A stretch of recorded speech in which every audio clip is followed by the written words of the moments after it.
Hi, my name is Taryn and welcome to a British Audiophile. I get it. If you want to audition a piece of equipment, you want to do so in your home. That way you can take into account the effect that your room and the rest of your equipment has on the overall sound. But it's also really beneficial to listen to as many different types of equipment wherever you can, regardless of the setting.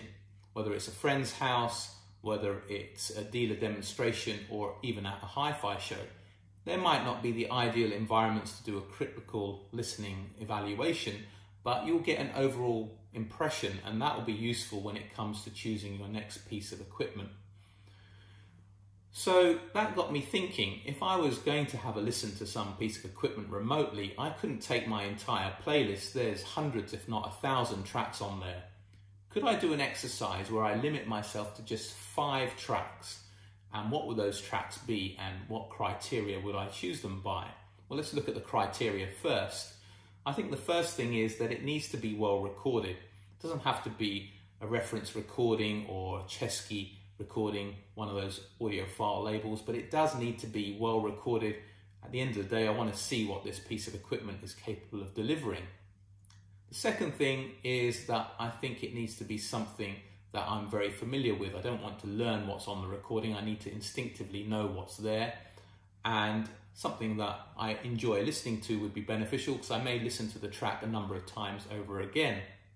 The third thing is that I think each track that I pick needs to showcase a particular aspect of the performance of a system, and overall those 5 tracks need to cover the basics. So essentially, I know what that equipment is capable of delivering.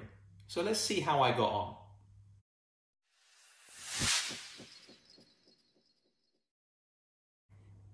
My first choice is utterly predictable. It comes from Miles Davis's Kind of Blue album, and the track is Flamence Sketches.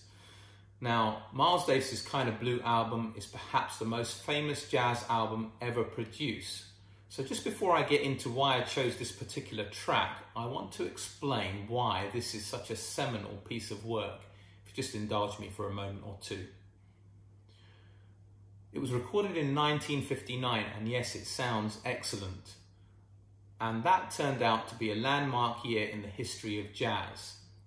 Artists like Miles Davis, Chick Corea, Dave Brubeck, and a bunch of others had got a little disillusioned with the traditional form of jazz. They found it restrictive. They wanted a form of expression that allowed them to experiment and to improvise, and modal jazz was born. The most famous example of that style of music is Miles Davis's Kind of Blue album. Now, what he had assembled on this particular album was a bunch of musicians who are considered amongst the greatest jazz musicians that ever lived. So let's get into this particular track. What you have is Miles Davis up front and center on trumpet. To his left, I think, is Cannonball Adderley on alto sax, and I think to his right is John Coltrane on alto sax. They go off and they do their improvisational pieces, which are masterpieces, I think, in their own right. And if that isn't enough, between Miles Davis and John Coltrane sits Bill Evans on piano. He has a lightness of touch and a just sublime manner in which he just caresses the keys.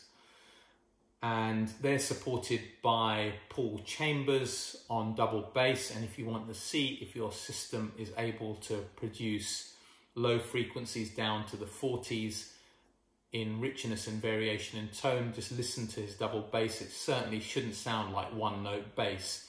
And to his left, behind Cannonball Adderley and to the left of Paul Chambers, sits Jimmy Cobb on drums, and he's just caressing the hi-hat, just keeping rhythm and the timing of this track. Now, this track is really good in terms of determining how natural your system is at producing mid-range frequencies, how natural your mid-range frequencies are, if you like, on your system. Trumpet, saxophone and piano are amongst the most difficult instruments to reproduce realistically. So if you've got a natural mid-range, you'll know about it when you listen to this track. Also, as I've explained where everybody is, it's really good at pinpointing imaging and the soundstage. It should stretch comfortably beyond your speakers left and right, and it should have back to front depth. So for natural mid-range, for sound staging and imaging, this is an excellent judge of how your system is able to reproduce those particular qualities.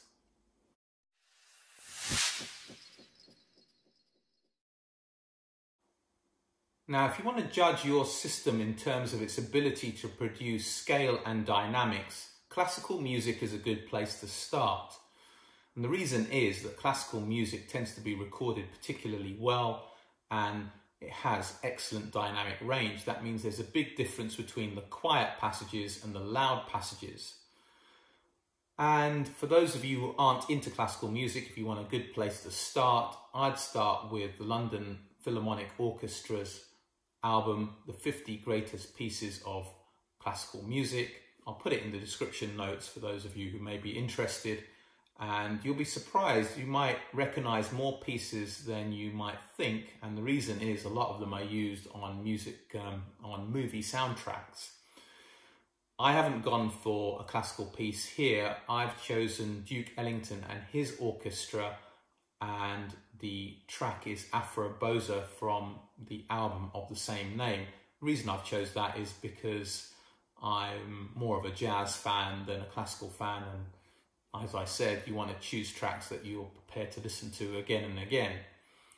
So this track is excellently recorded. It has excellent dynamic range. It starts very slowly. There's kind of a strong percussive element with the drums up front and center, and it just builds as it goes through. The orchestra with the wind instruments, there's a number of them. He's got his full orchestra arranged around the drums in the center, and it just gets louder and busier, and the dynamics just come through and the scale comes through if your system is capable of reproducing it. You'll know if your speakers or your amplifier is compressing the sound, because it should be just huge in terms of scale and dynamics, and it's also got a lot of quick transients with those drum percussive elements, so your system needs to be able to keep up with that as well. An excellent workout for your system.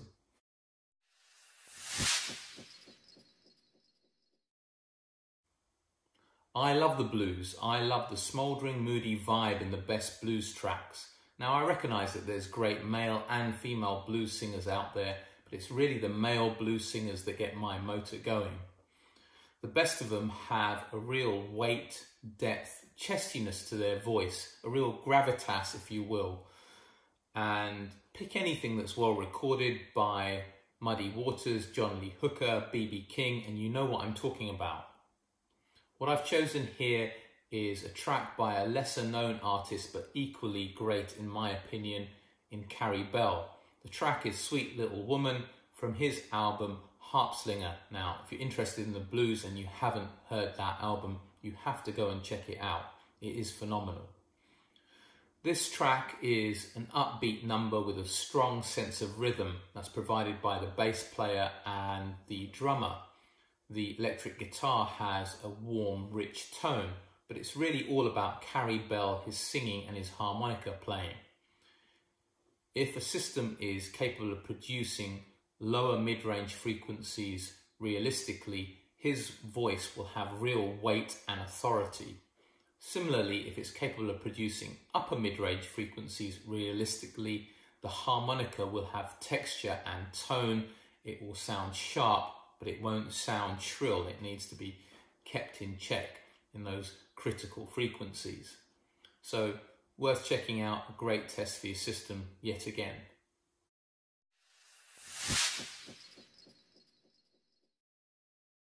So that's the male vocals taken care of. What about the female vocals?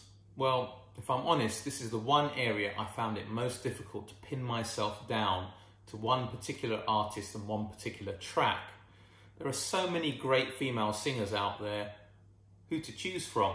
You can choose from any of the Audiophile classics, Jennifer Warnes, Norah Jones, Eva Cassidy. I have all of those in my playlist.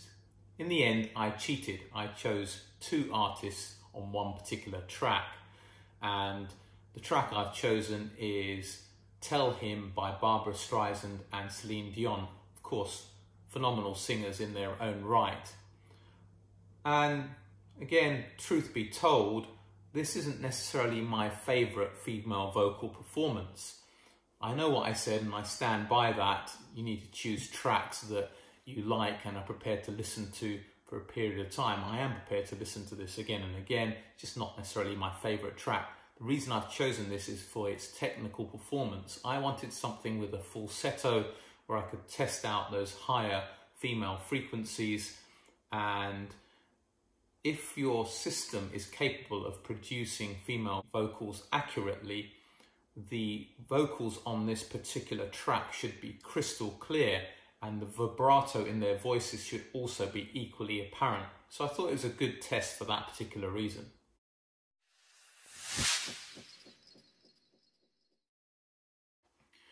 When I like to rock out, I normally choose something from Led Zeppelin, AC/DC or Rage Against the Machine, and it's a Rage Against the Machine track in Wake Up that I've chosen here from their excellent album that's really well recorded and did the audiophile round some 20 odd years ago.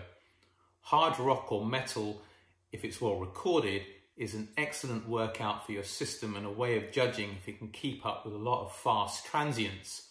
The guitar playing on here has a huge amount of energy, it's fast and it's furious, and you should be able to clearly hear the leading edges of each note as opposed to one blending into the other if your system is fast enough.